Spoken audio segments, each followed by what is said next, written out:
Hola amigos de YouTube, hoy nos encontramos en el segundo capítulo de Historia de la Música. Hoy vamos a darle seguimiento al capítulo 1 y nos habíamos quedado en cuáles eran los primeros instrumentos creados por la humanidad.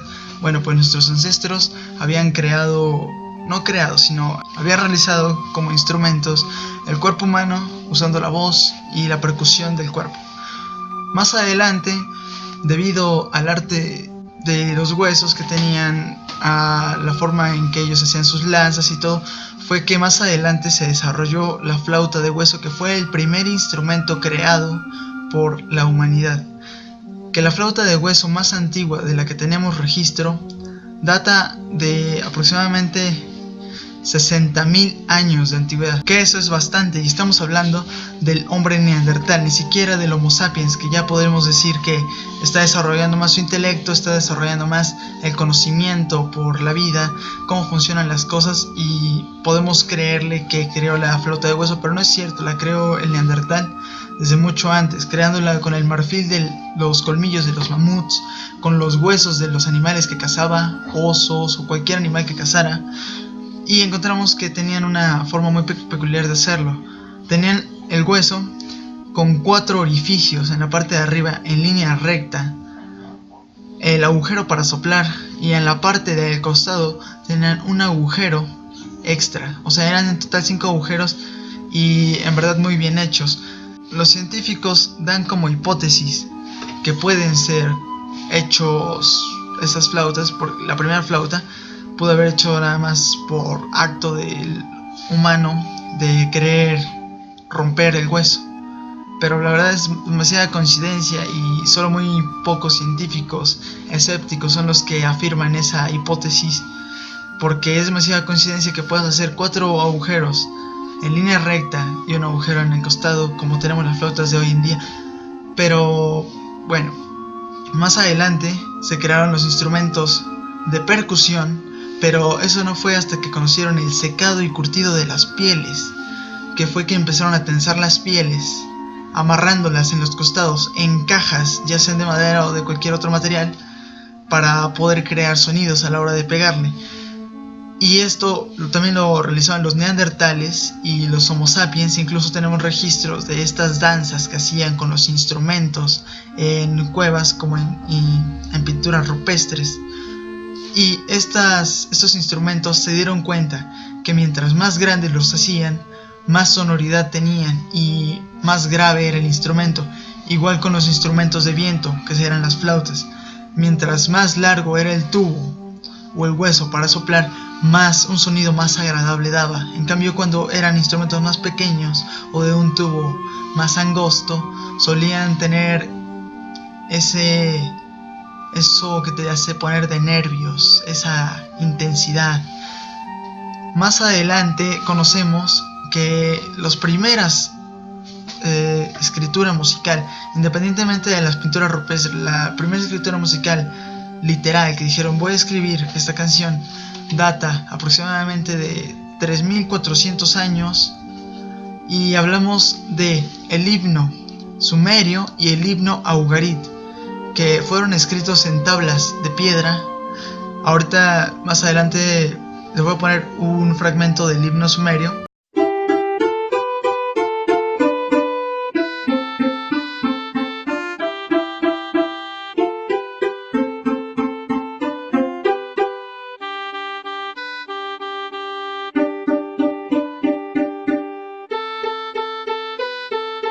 Ahora les pondré un fragmento del himno a Ugarit.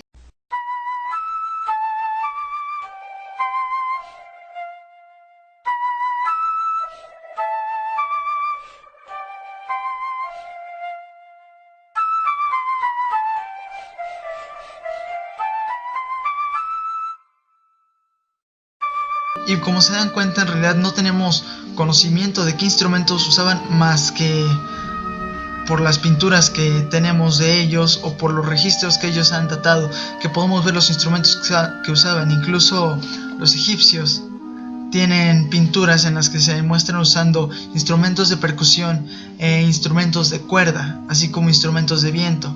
Los instrumentos son verdaderamente muy antiguos, son realmente muy interesantes como la humanidad ha desarrollado todos los instrumentos a lo largo de su historia. Y mucho antes de poder desarrollarlos como música literal ya hecha, pues la música se usaba como algo divino, como es algo que no es tangible, que no puedes ver, no puedes sentir, pues ellos lo usaban como algo divino. Ellos solían pensar que cuando los dioses se enojaban, mandaban catástrofes naturales, así como cuando caía un rayo, o se incendiaba un bosque, o había un tsunami, se inundaba alguna parte. Solían pensar que los dioses eran los que estaban ocasionando dichas catástrofes, y por eso mismo fue que empezaron a crear las danzas. De hecho, como lo pueden ver en el capítulo anterior, pues vimos que las cuevas que tenían más resonancia se les denominaba cuevas sagradas o lugares sagrados, que era donde pintaban sus pinturas rupestres los antiguos. Y más aparte de esto, vemos que desde antes ya se tenía un conocimiento divino, se tenía un conocimiento que existía algo más allá, y esto solo tenían la forma de expresarlo con la música, que era su forma de calmar de alguna manera a ese dios, o de expresarse con ese dios. Desde antes la música fue un instrumento de expresión, aunque no fuera sentimental de todo, pues lo usaban como un método de expresión hacia un ser divino, hacia un ser más poderoso que ellos mismos, hacia un ser al que ellos no podían aspirar, porque la música era más allá que lo tangible.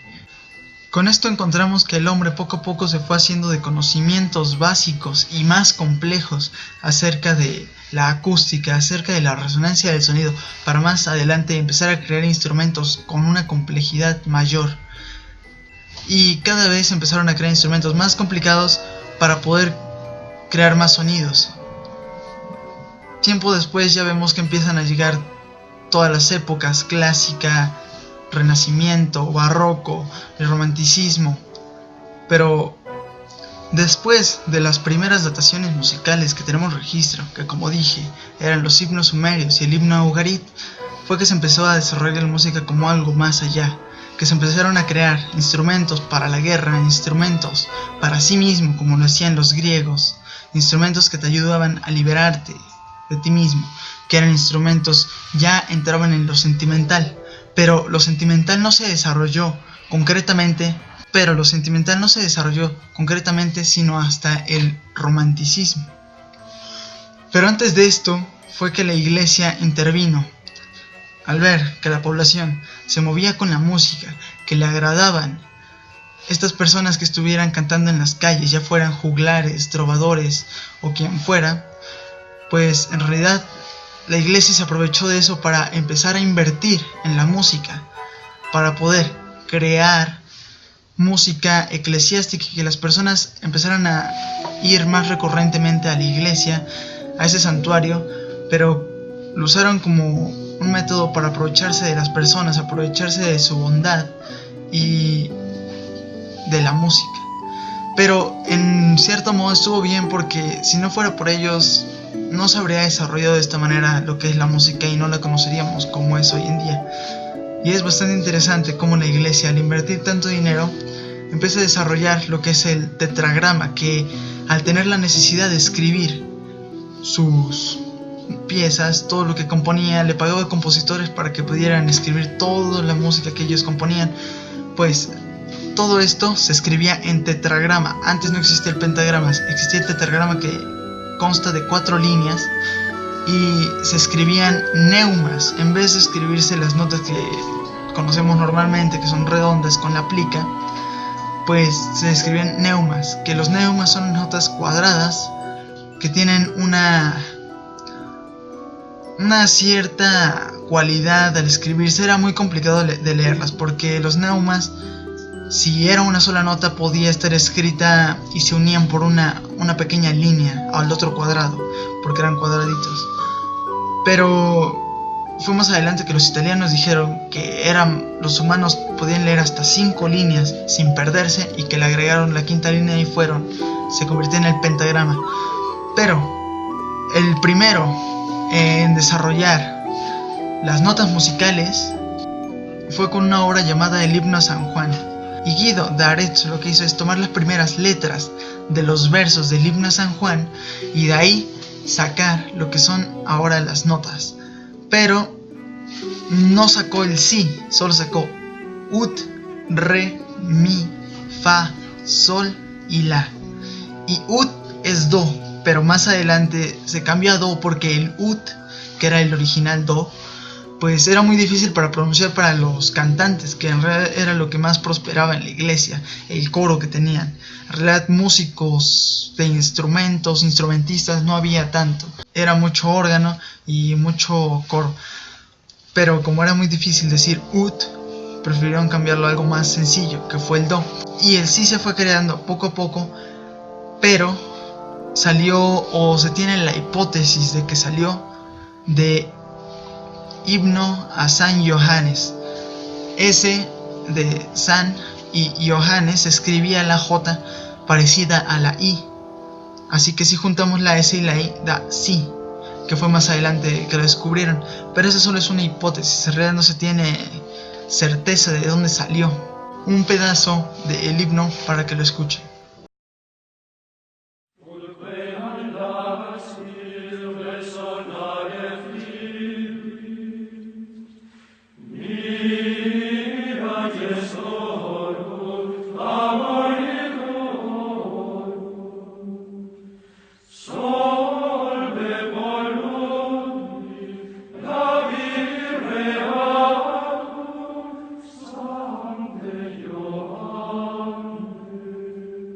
Pero aquellos que estaban en contra de lo que la iglesia les proponía se les llamaba goliardos, que estos eran filósofos pero que estaban en contra de la iglesia a cuestión musical, ya que la iglesia solo le pagaba a compositores para que compusieran música para ellos, mas no para que compusieran música para sí mismos.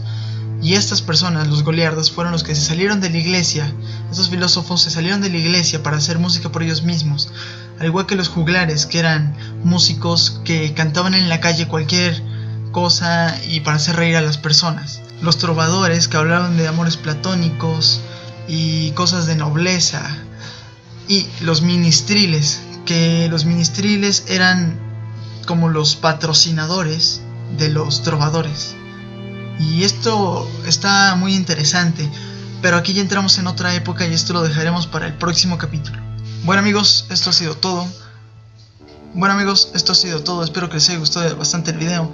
Déjenme en los comentarios qué es lo que opinan sobre el himno a San Juan, sobre el himno de los sumerios y el himno a Ugarit. ¿Qué les parece? ¿Les gustó? ¿No les gustó? ¿Qué les pareció el capítulo? Y nos vemos hasta la próxima. Yo soy Martín Arón.